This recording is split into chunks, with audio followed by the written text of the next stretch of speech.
बिजली का बिल आएगा जी सर। इसमें एंट्री करेंगे, पेमेंट वाउचर में करेंगे। ठीक है, मान लो कि इसके अलावा भी कई सारे खर्चे हैं। मान लो आपको रूम रेंट हो गया, इलेक्ट्रिक बिल हो गया, सैलरी हो गई, ठीक है, जितने तरह के खर्चे होंगे और हम उसको दे रहे हैं तो हम किस में एंट्री करेंगे? पेमेंट वाउचर में एंट्री करेंगे। तो अब पेमेंट वाउचर में जब आते हैं तो हमें सबसे पहले पूछता है डेबिट। मैंने आप लोगों को बोला था कि पैसा जमा कर लो ताकि आपके पैसे अकाउंट से डिडक्ट होते हैं, ठीक है, बट हम डायरेक्ट एंट्री करेंगे यहाँ पेमेंट वाउचर की। नेगेटिव दिखाएगा बट हम इंटर करके देखेंगे आगे, ठीक है।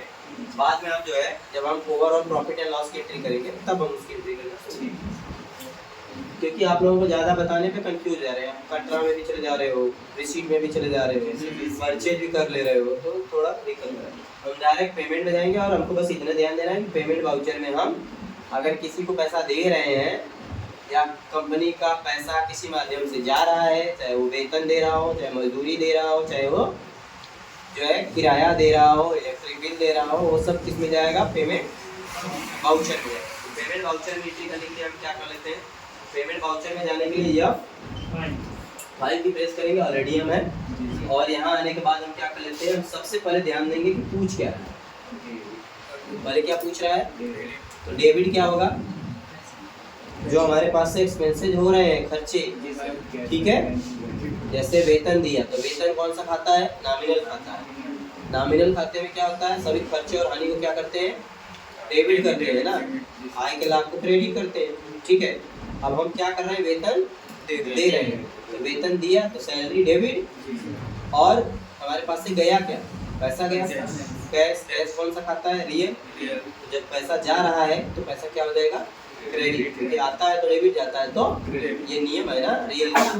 तो हमने दोनों खाते पहचाने और उनको हमने डिवाइड कर दिया। अब हम उसको किस ग्रुप में रखेंगे?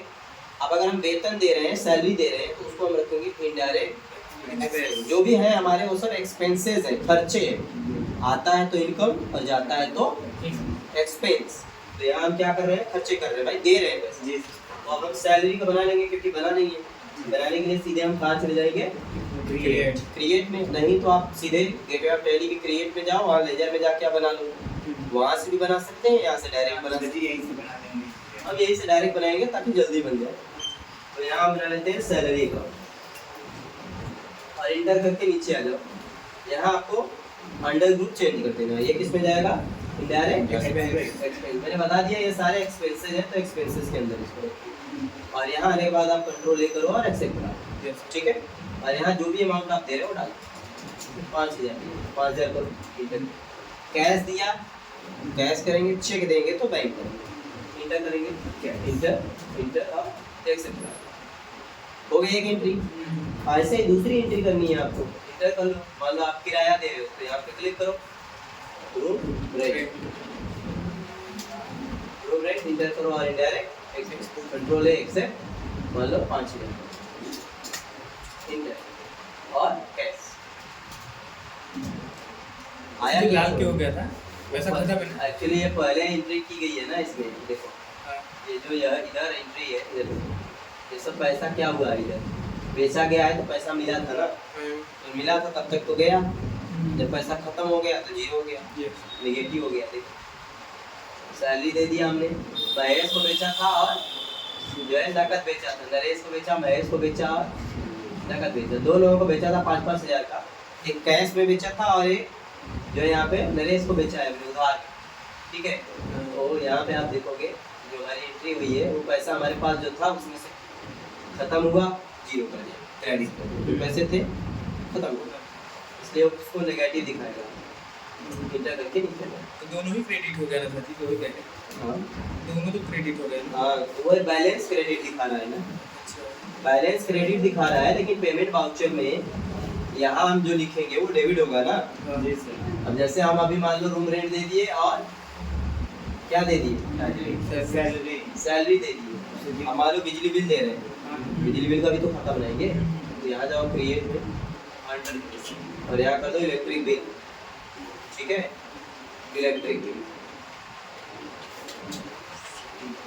बिल करो और इनडायरेक्ट एक्सपेंस कंट्रोल ए करो और यहाँ डाल दो। मान लो हमने 1200 चाहिए, 1200 इंटर करो, और कैश दिया, कैश देखो नेगेटिव दिखा रहा है ना, माइनस। क्योंकि पैसा है नहीं अकाउंट में, बट यहाँ पे हम एंट्री करते जा रहे हैं, इंटर करते जा रहे हैं, इंटर।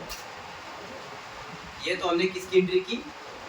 पेमेंट में आ गया समझ में। जितना भी हम पैसा देंगे उन सभी की एंट्री हम किसमें करेंगे? पेमेंट में। और अगर मिलने लगा तब रिसीव। F6 कर लीजिए। अब हमें ये कह रहा है कि हमें सैलरी मिली, तो हम यहाँ आते हैं और यहाँ पे आके सैलरी क्लिक कर लेते हैं। मान लो हमें 12,000 सैलरी मिला, इंटर कैश मिला, कैश मिला, इंटर। ठीक है, 7,000 की हमें सैलरी मिली, इंटर। इसमें कुछ पहले की एंट्री हुई है, ये जो हम अभी एंट्री पेमेंट की कर रहे हैं उसको छोड़ के, रिसीट एंट्री छोड़ के पहले से एंट्री हुई है, इसलिए आपका बैलेंस इस तरह का दिखा रहा है। आप एक नई कंपनी क्रिएट करना और उसमें एंट्री करना, पहले रिसीव करना फिर पेमेंट। अब मिलेगा हमें तो क्या कर लेंगे हम? देखो क्रेडिट पूछ रहा है ना, तो यहाँ पे हम आ जाते हैं, सैलरी मिल गया, मान लो हमें, मान लो यहाँ पे रूम रेंट मिला, ठीक है, रूम रेंट 12 इंटर किया हमने, इंटर, और यहाँ आके हमने कैश मिला, कैश कर लो, आया क्या समझ में?